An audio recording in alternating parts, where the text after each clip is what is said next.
There are atheists who fight those who are religious, and there are those who are religious who fight those who are atheists and scientific or even Satanists.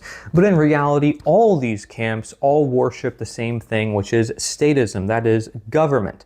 They don't question the authority of the government and all its fancy rituals and temples and ordinances and laws and decrees which must be worshipped and obeyed by every means possible. That even if you do practice a religion or you practice a science, it must be heavily regulated or controlled by the government, because the government has a higher authority. In the same way, when people wanted to free the slaves in the 1800s, they had to look toward the government saying, "Government, you have to make it illegal to hold slaves," as though the government has a higher authority than the slave master.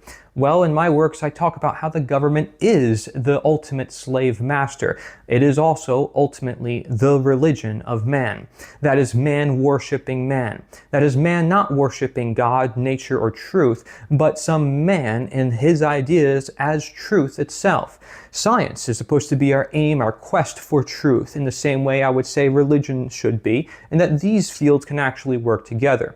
But the problem is you have this state constantly encroaching on people's lives. And it's not really a thing. It's a thing that people believe in. It's just a bunch of people and a bunch of buildings. But we look up to it and we treat it as if it's some sort of divine entity. We do everything it says. We are bored into it. We use its fancy language and lingo.